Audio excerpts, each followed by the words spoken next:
پیشی نہیں. ہم تو بے نیاز سے لوگ ہیں جن کے بارے میں رسول اللہ فرماتے ہیں کہ میرا عمر وہ ہے جسے دیکھ کے شیطان رستہ بدل لے. میرے بعد اگر کوئی نبی ہوتا تو یہ جوان ہوتا. آخرت کے معاملے میں کس قدر فکر مند ہے. ملازم رکھا, کنڈی کھڑکا کے کہنا موت کو نہیں بھولنا. وہ آتا, پیغام دیتا, چلا جاتا. ایک دفعہ آپ نے اسے بلا کر کے فرمایا, اس کا وظیفہ اسے دیا, کہا آج کے بعد نہیں آنا. اس نے کہا حضرت چھٹی مجھے کیوں دی, میرے آنے میں کوئی غفلت ہوئی؟ کہا ایسی کوئی بات نہیں. کہا پھر موت کا کھٹکا جاتا رہا؟ کہا وہ برقرار ہے. تو اس نے کہا پھر آپ مجھے بتا ہی دیں کہ چھٹی کیوں کروائی, وضاحت دے دیں. تو آپ فرماتے اب تو نے کیا موت یاد کروانی ہے. آپ نے داڑھی پکڑی اور اس میں سے ایک سفید بال الگ کیا. فرماتے اب یہی نہیں چین لینے دیتا. یہ جو داڑھیوں میں سفید بال آتے نا دوست, یہ موت کی نشانی ہے. یادداشت جب کمزور ہونا شروع ہو جائے سمجھ لو موت کا وقت قریب آ گیا ہے. اٹھتے جنازے, پھیلی ہوئی قبریں اور یہ بچھے ہوئے صفے ماتم ہمیں پیغام موت دیتے ہیں. لیکن معذرت سے بھائی ہماری تو ساری داڑیاں سفید ہو جاتی ہیں, لیکن عملے باز سے تو ہم پھر بھی باز نہیں آتے. وہ میاں صاحب فرماتے ہڈیاں کھڑکن گوڈے کمبن اڑ گیا لک تیرا, ہجے بھی بدیوں باز نہ آیا جی عمر دلیرا. قبر میں ٹانگے لیکن عملے باز سے تو پھر بھی باز نہیں آتے. تو ہمارے اسلاف کس قدر محتاط ہے یار. ایک بال سفید نظر آیا تو فرمایا اب یہی چین نہیں لینے دیتا. میرے نبی صلی اللہ علیہ وسلم ایک جوان کے بارے میں فرماتے ہیں کہ میری اگر 40 بیٹیاں بھی ہوتی نا تو میں ایک ایک کر کے اس جوان کے نکاح میں دے دیتا. فرشتے حیا کرتے ہیں. اور میں جس جوان کا تذکرہ کرنے لگا ہوں میرے نبی نے اس کو دنیا میں 11 مرتبہ جنت کی بشارت دی ہے. حضرت عثمان غنی رضی اللہ تعالیٰ عنہ آئینے کے سامنے کھڑے ہیں اور داڑھی میں سفید بال نظر آئے تو رونے لگے. عرض کیا گیا حضور خیریت؟ تو فرمایا موت کی نشانی آ گئی ہے. عثمان نے ابھی قبر کی تیاری نہیں کی. کتنے بڑے لوگ ہیں بھائی, اور ہم بے نیاز سے لوگ ہیں. ہم کہتے ہیں آئے گی تو ویکھی جائے گی. یہ جہاں مٹھا اگلا کس نے ڈٹھا. آپ یہ باتیں سنتے ہیں جیسے کوئی بات نہ آئے تو یہ بات تو ضرور کرتے ہیں مولوی بخشے گئے تھے اسی بھی بخشے جاؤ گے. بھائی ہم نے اپنی قبر میں جانا ہے. فرض کرو ہمارا عمل اچھا نہیں تو کیا ہمیں سزا نہیں بھگتنا ہوگی؟ بھگتنا ہوگی بھائی. آپ نے اپنی قبر میں جانا, آپ نے اپنا حساب دینا ہے یار. سادی کہتے ہیں نصیحت دیوار پہ لکھی ہو نا, بات اچھی ہے وہ قبول نہیں کرتی, نہ کرے آپ کر لو. اندھے کے ہاتھ میں چراغ ہو, چراغ کا کام تو چراغ کا کام راستہ دکھانا ہے, وہ استفادہ نہیں کرتا, نہ کرے آپ کر لو بھائی. قریب تر موت ہے.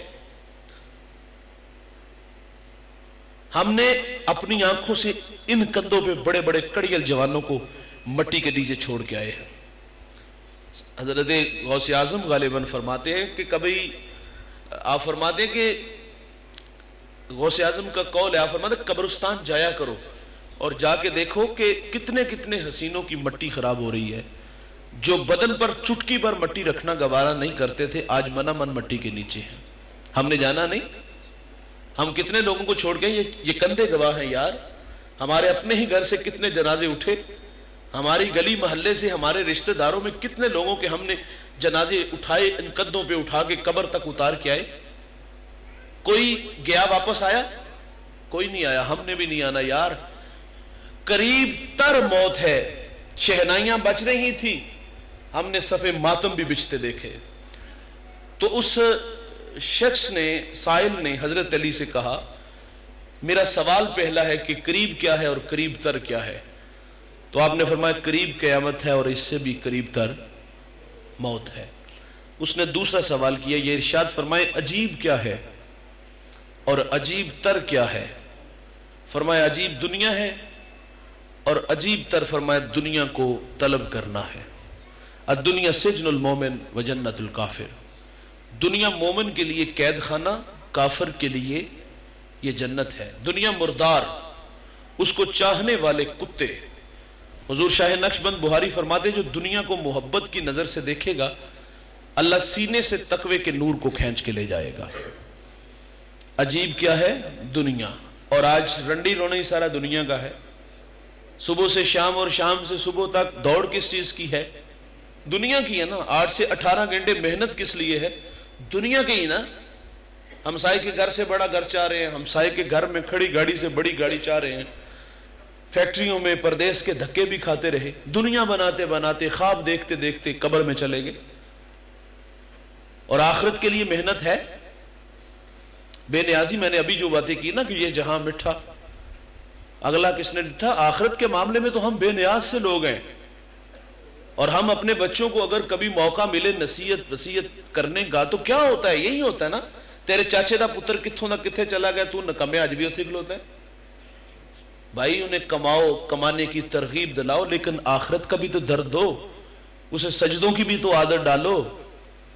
لیکن ان چیزوں سے ہم نے لوگوں کو بے نیاز دیکھا. اور دوسری بات یہ ہے کہ ہم یہ بھی نہیں کہہ رہے کہ آپ بیوی بچے چھوڑو, ماں باپ چھوڑو, جنگلوں میں, بیابانوں میں, ویرانوں میں, غاروں کی تنہائیوں میں جا کے حق ہو کے نعرے لگاؤ. لا رہبانیت فی الاسلام, اسلام میں رہبانیت نہیں, کونے کھدرے کا نام دین نہیں. اسلام کیا کہتا ہے؟ رزق حلال کما کے لقمہ جو بیوی کے منہ میں رکھو گے اللہ اس کو صدقہ لکھ دے گا. ہاتھ سے رزق کمانے والے کو اللہ کا حبیب کہا گیا ہے. بھائی جان کشتی سطح آب پہ رہے نا تو خیر صلی اللہ ہوتا ہے, وہ نہ ڈوبتی ہے نہ مسافر کو ڈوبنے دیتی ہے, کنارہ دیتی ہے.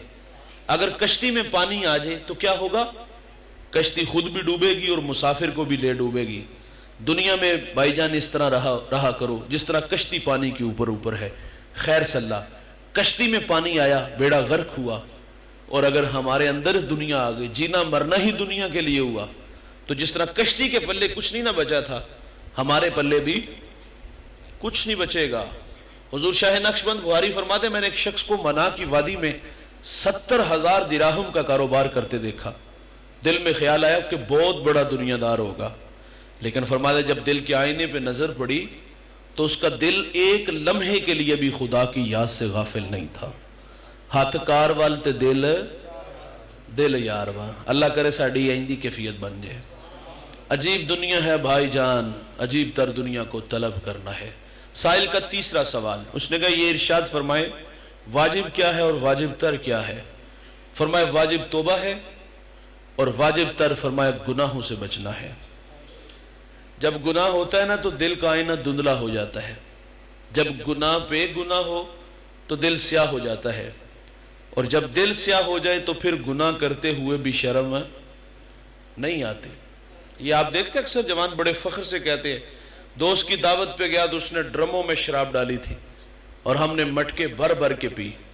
میرے نبی فرماتے شراب پینے والا بت پوجنے والے کی طرح ہوتا ہے. شرابی کو جب قبر میں اتارا جائے گا تو اس کا رخ قبر کے اندر قبلے سے پھیر دیا جائے گا. شرابی کو تو مرتے وقت کلمہ بھی نصیب نہیں ہوگا. حضرت علی فرماتے ہیں کہ شراب کا ایک قطرہ دریا میں پھینک دیا جائے, دریا خشک ہو جائے, اس میں گھاس اگے اور وہ گھاس میرا گھوڑا کھائے, آپ فرماتے میں اس پر سواری کرنا بھی پسند نہیں کروں گا. اور ہم فخر سے کہتے ہیں دوست کی دعوت پہ گئے تو اس نے خوب ہمیں شراب پلائی اور ہم نے مٹکے بھر بھر کے پی. میں نے ایک بزرگ کا قول پڑھا ہے, آپ فرماتے گناہ کی سزا یہ ہے کہ بندہ گناہ کر کے پھر گناہ کرتا ہے. فطرت میں گناہ بھول جانا ہے انسان کا, لیکن گناہ کے بعد بس ایسے کہہ دینا یا اللہ فون نہیں کروں گا, اب میرے ہاتھ ویل اللہ میں آ گیا ہوں میں, کیونکہ توبہ کا در بند نہیں ہوا, سورج مغرب سے طلوع نہیں ہوا, اور یہ وعدہ ہے آج صاحب ہی نے کھلے راہ بھی نے. آج اگر کوئی بندہ کتنا ہی بڑا مجرم کیوں نہ ہو صرف یوں کر لے پچھلے پہر آ کے کہ یا اللہ آ گیا ہوں, پچھلی راتی رحمت رب دی کرے بلند آوازہ, ہے کوئی بخشش منگن والا کھلا اے دروازہ, بس اتنا کہہ دے کہ یا اللہ آ گیا ہوں, اللہ کی رحمت چھم چھم برسے گی. حدیث کے لفظ ہیں, میرے رسول فرماتے ہیں اللہ اس کے گناہ کو لوہے محفوظ سے مٹا دے گا. ہم تو مائل بکرم ہیں کوئی سائل ہی نہیں. ایک شخص نے 20 سال اللہ کی عبادت کی, پھر 20 سال اس کی دہلیز سے دور چلا گیا, 40 سال عمر ہوئی نا, تو آئینے کے سامنے ایک دفعہ خود کو کھڑا کر کے سجا سوار رہا تھا, اور جب سر میں کنگھا کر رہا تھا سر میں سفید بال نظر آئے تو اب جھٹکا لگا زور کا کہ اب تو بڑھاپا آ گیا, اب تو موت کی نشانی آ گئی. تو تڑپ کے کہتے اللہ اگر میں واپس آ جا تو کی سلوک ہوئے گا؟ تو حاطف سے آواز آئی 20 سال عبادت کی قبول کی، پھر 20 سال میری دہلیز سے تو دور چلا گیا، مجھے ناراض کیا، میرے حکموں کو توڑا۔ جواب کیا تھا؟ میں نے انتظار کیا۔ ہائے ہائے ہائے، میں نے انتظار کیا۔ اور آواز کیا آئی؟ تو آ گیا ہے، تیرا رب رحیم بھی ہے کریم بھی ہے، جا میں نے تیرے ماضی کے سارے گناہ معاف فرما دیے۔ آج ساوی نے کھلے راوی نے، ہاں بھائی آ جائیں گے تو معافی ہوگی۔ اگر بے رہروی کا شکار رہے، من مانی کرتے رہے، دنیا کی بھول بھلائیوں میں کھوئے رہے، شتر بے مہار زندگی گزاری، تو چلے تو جانا ہی ہے نا یار۔ اس دن پچھتانا ہوگا، اس دن تو کافر بھی کہے گا دوست یا لیتنی کنت ترابا، ہائے کہ میں مٹی بن جاؤں۔ لیکن اس دن یحییٰ علیہ السلام کے ہاتھوں مینڈے کی شکل کے اندر موت کو موت آ جائے گی، زندگی ہوگی صرف، تو سوائے پچھتاوے کے کچھ بھی نہیں ہوگا۔ آج معذرت کریں گے تو اللہ معاف فرما دے گا۔ بایزید بسطامی ایک بہت بڑا نام، تصوف کے 10 بڑے اماموں میں ایک امام ہے۔ آپ کے شہر بسطام میں ایک عورت نے گھر بنایا اور اداؤں سے لوٹنے لگی۔ کسی نے بایزید سے کہا حضرت آپ کا منصب آپ سے تقاضا چاہتا ہے کہ اس راستے کو روکے۔ بایزید مصلی لے کے اس کی ڈیرے پہ چلے گئے۔ اچھا جو جوان آتا حضرت کو دیکھتا تو واپس پلٹ جاتا، کیونکہ حیا مانے تھا۔ اس وقت اہل علم کی قدریں بڑی بحال تھی۔ میں یہاں توجہ چاہوں گا، یہ مسجد کے نمازی نہیں تھے، یہ مسجد کی کمیٹی کا کوئی ممبر نہیں تھا کہ بایزید کو دیکھ کے رستہ بدل ہے کہ نماز کے وقت ملاقات ہوئی تو نظریں کس طرح ملائیں گے۔ یہ وہ لوگ ہیں جو طوائفہ کے ڈیرے پہ جاتے ہیں، جو کبھی مسجد میں نہیں آئے۔ علماء کی عزت تو وہ لوگ بھی کرتے تھے یار، لیکن آج حالات کیا ہیں؟ آج ہم جس کے پیچھے نماز پڑھتے ہیں اس کی پگڑی اچھالتے ہیں، اس کی چگلی غیبت کرتے ہیں، اس کا جبہ پھاڑ دیتے ہیں۔ یہ حالات ہیں۔ واصف علی واصف کا ایک بڑا خوبصورت جملہ آپ فرماتے تسلیم کے بعد تحقیق گمراہی ہوتی ہے۔ پہلے تحقیق کر لو یار، اگر وہ مصلی پہ کھڑے ہونے کے قابل نہیں تو نہ کھڑا کرو، لیکن جس کو مصلی دو نا یار اس کو عزت بھی دیا کرو۔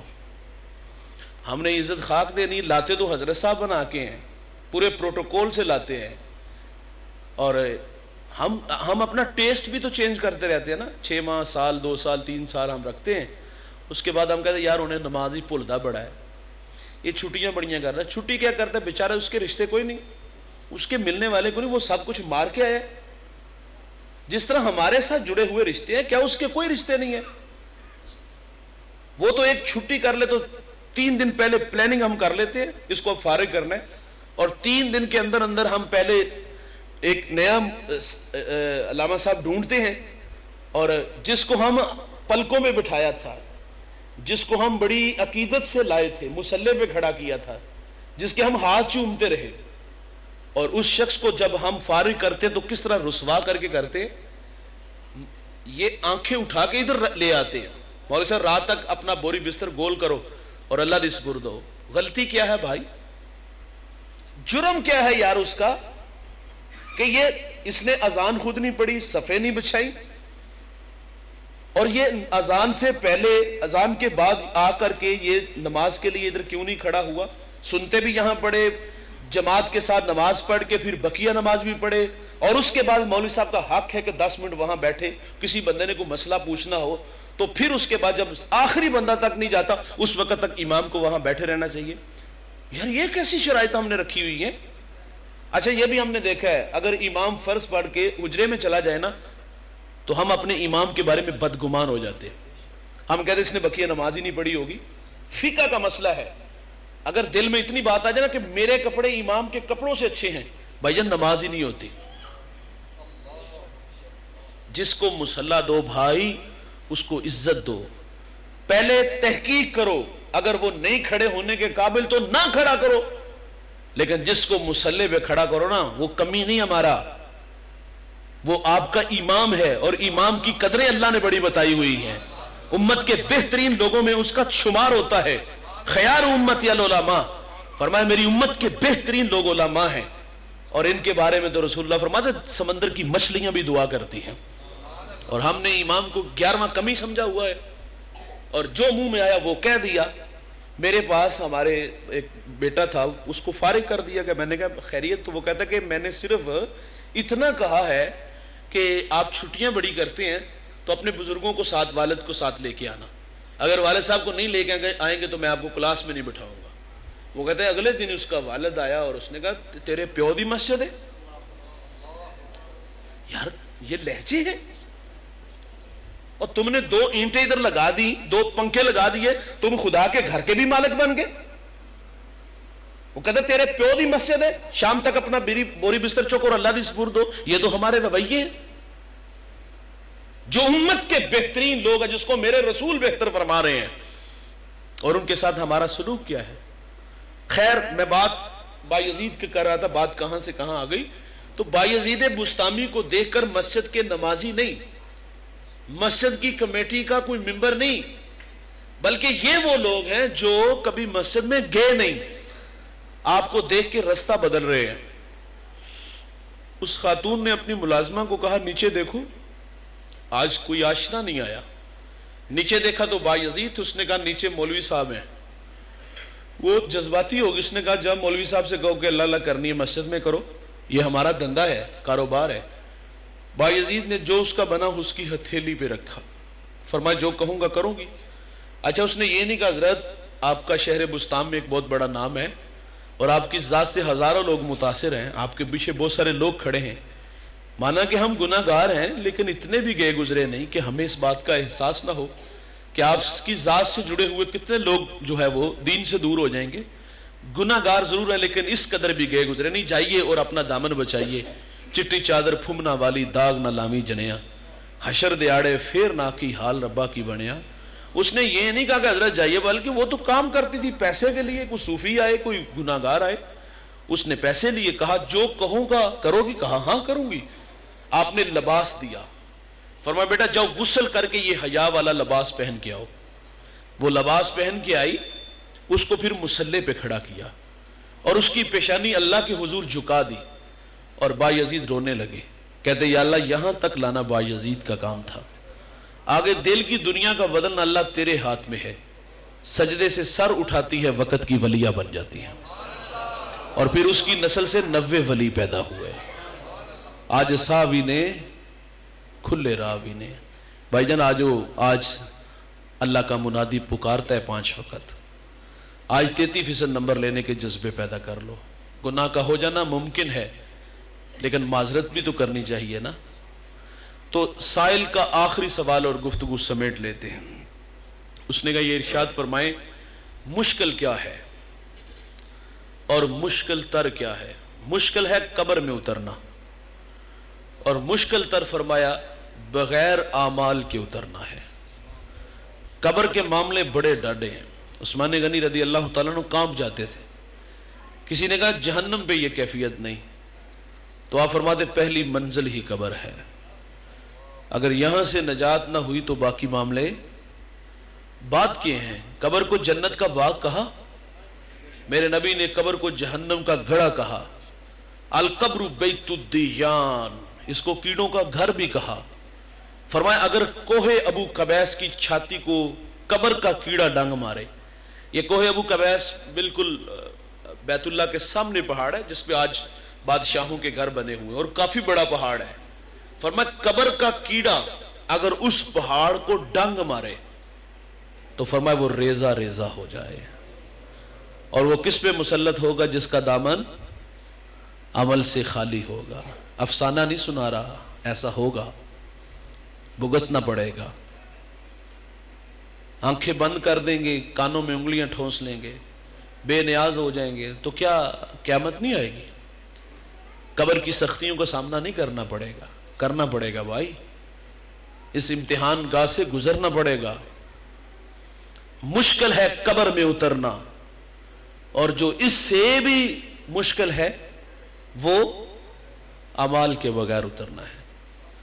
عمل سے بنتی ہے زندگی، جنت بھی جہنم بھی۔ اعمال کا لشکر لے کے جائیں گے تو جنت کا باغ ہے، اور اگر گناہ اٹھا کے لے گئے تو